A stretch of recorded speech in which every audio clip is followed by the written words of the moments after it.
Greetings, everyone. I understand there's been a little bit of confusion, and that's been on our end, and perhaps maybe some on your end. I'm not sure, but I'm hoping that we can get everything straightened out this week. Please do follow along in the reading list. So you should have read in week 1 and week 2 the first 100 pages of your text for this year, Christian Introduction to Christian Theology, an introduction by Alistair McGrath. And this week, week 3 of our course reading, we should be reading about the next 60 pages or so, looking at sources and methods in theology and developing Christian thinking. I just got back to Philadelphia over the weekend, so I apologize for being away and giving you last year's lecture notes and things like that. My apologies. I hope that it wasn't too terribly confusing, but we'll get back on track as we move along. To just dive right in, I'm going to continue to leave up last year's videos. You can take a look at them if you'd like. They're just to help you consider your own, develop your own thinking. There'll be some overlap in them, but my lectures or these little video talks are what I feel being highlighted for us today. So I'm going to maybe bring out some different things this year as we go along. This week, under theology, there's a thing that says weekly discussions, theology discussions. And this is the section that I would like you to post in every week. So this week, the question is about where is your own religious thinking coming from? What sources are you using in your ministry now? Not that you necessarily hope to be using, but what are you actually using? And this is a moment of an invitation to some honesty, perhaps. Because the first time you do this, at least when I did it, if I'm completely honest, a lot of it was just what I've been taught by Sunday school teachers and other folks in my life. And it wasn't necessarily a real critical looking at things. The other thing is that it also invited me to look at what I was reading and other things as maybe those are more elements of spirituality which inform religious thinking but don't necessarily make the basis of religious thinking. And that's something to think about as well. Theology isn't just about prayer. There's more to it than that. It's really about the things that help us to enter into prayer. It's the things that we understand that God is a being that invites us to have a relationship. That's a theological idea. And then that understanding informs us in our ability then to have that discussion and communication with God. So that's a lot, but just think about that a little bit. What is informing you? And it's okay to admit that, I don't really know. I haven't really given this much thought. I really like church and I really like God. And I really like helping other people to like those things, but I haven't necessarily done a lot of thinking in theology and in religion necessarily as a whole, teaching what I was taught to teach, and that's okay. But I just invite you to be some honesty with that, with yourself, and we can go forward from there. So our reading begins around page 100 in our book. Sections 5 and 6, I believe, is what we're reading this week. I just want to highlight that in our tradition, our Anglican tradition, the idea of where our understanding come from is important.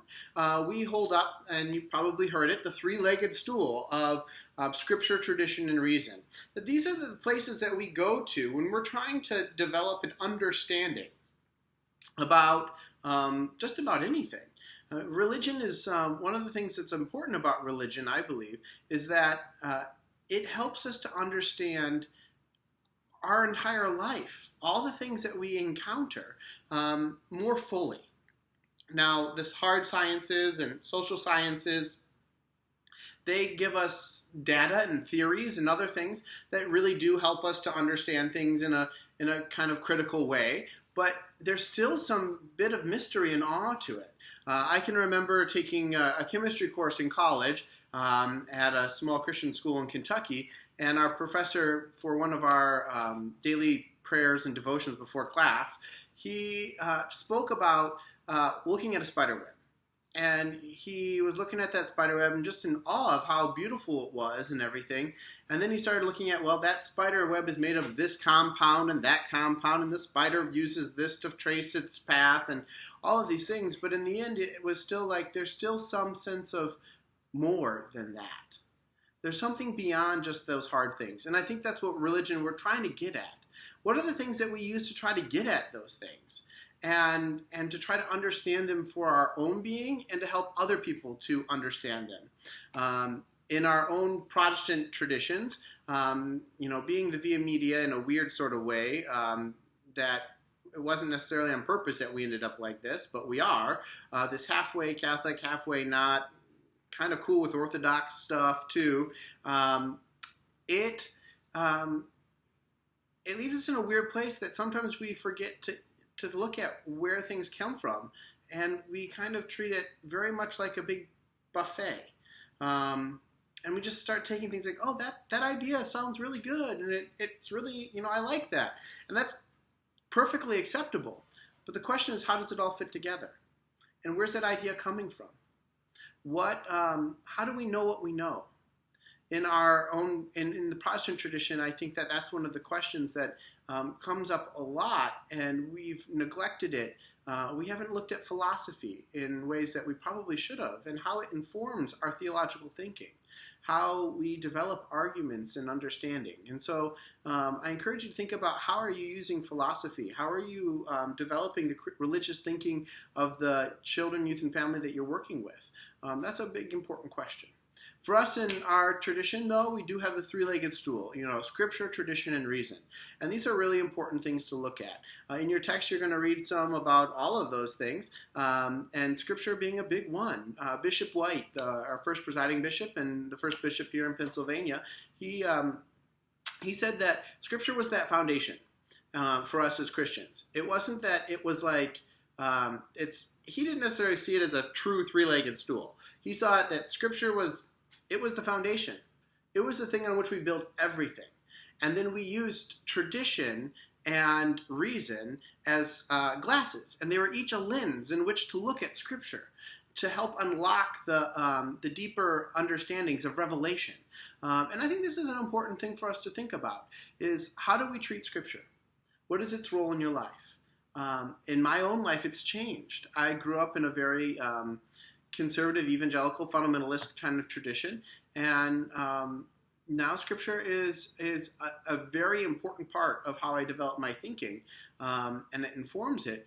But understanding it as necessarily, it is that foundation, but I understand the foundation as being a little bit different than I used to. That it's not. It doesn't necessarily limit us as much as we might have. In the book, you'll read about different ways of interpreting Scripture and the way that it kind of what it kind of leads to and can lead to, kind of that literal sense of the Scripture, the allegorical sense of the Scripture, the moral sense, and the analogical sense of the Scripture. I tend to much more go with the allegorical sense of Scripture, and seeing that it's trying to unlock some deeper mysteries for us. And for me, it allows us for a reading of Scripture that continually unlocks something new, unlocks something deeper, that goes beyond what we might otherwise have read the first time that we looked at it. Throughout Christian tradition and development of Christian thinking, we see there's been developments. And one of the things that happened was in our Scripture, tradition, and reason, that there was a religious experience became very important. And this development came out of the Methodist movement. It's called Wesley's Quadrilateral, that our experiences in life and of God speak and should be looked at and put into dialogue with the other elements of the stool, of that foundation of Scripture and in the lenses perhaps that we're looking at. That it's another lens through which we look at. it's almost I like to think of it maybe more in that in the movie like National Treasure when they have those glasses and they're putting down multiple lenses in order to see things. I think of it like that we put down first, we look at Scripture, we just look at it, we kind of face value, what is this saying? And then we look through tradition lens and what have Christians throughout the centuries, what have they read in this passage of Scripture, this portion of Scripture? And then we put down the reason kind of lens again, and we look at it and say, well, does that make sense? And does it? How do I understand that in my context? And that's where experience comes in. Has this ring true in my context, and in what ways? And then I think we put down another reason thing where we have to process this, and I think it's a continual cycle. And that's a really important thing for me, is that this is not just a one and done. And oftentimes that's what we look at when we look at theology, is that I learned it, I got it. And part of it, I think, is the way that our system is developed as a church, is that it's we value assent or acceptance of teaching as faith. And that to me is not what theology is about. It's actually about engaging in a process, an evolving process of deepening experience and knowledge of God and of the world and of ourselves, and how all of those things come together. So I really encourage you to think about those things. Take a look at the readings. Again, readings are not meant to be a heavy burden. I know that can seem like that. We're reading a lot each week. If you are familiar with an idea, skimming is a great thing. So skim through it, look at it, read the sections that will inform and help you develop your thinking a little bit more, and really dive into those things a little bit more. I encourage you also to just take a little bit of look at your own experience and understanding of the tradition and the history of development of Christian teaching. That's what we just read, the first 100 pages of the book, kind of like the process of that development. But what is your appreciation of it, and how do you go back to it? It was a really important part of the English Reformation, and the Reformation in general was looking at the apostolic teachings of the church, looking back at what has the church taught from the very beginning, and how did it understand things. And you find, I think, some really cool things that, like, well, if you broaden your scope of not just necessarily what's neatly packaged for you, you develop an understanding that says, oh, wow, there's lots of stuff here that is beyond and outside of maybe even mainstream what Christian thinking. You know, there were thinkers and Christian theologians that were really trying things out, and this was an acceptable idea for a time in the church. And do we need to go back and look at that? I think that's a very important thing for us to look at. One of my favorite Christian thinkers is actually Origen, who was labeled a heretic not once, but twice after he died. But he really had this idea that that our understanding was a continual evolution. It was continually evolving, and as we went through this process of reading Scripture and understanding and thinking. And so thinking and looking at all those things are important. So this week, I encourage you to discuss, post about what you feel you currently use to develop your own religious thinking, your own Christian thought. What have you used, and what are you currently using? What's informing your ministry? And you might even lean a little bit in and say, like, as you read it, maybe do a little evaluation of it. Do you want more? Do you want less? Are you sick of reading the Bible? I don't know. What is it that is informing you, and what's your relationship with it? Post that to the board, and then respond to each other's posts, please, to one another's posts, and engage in that dialogue and discussion. If there's any other questions or anything, feel free to reach out.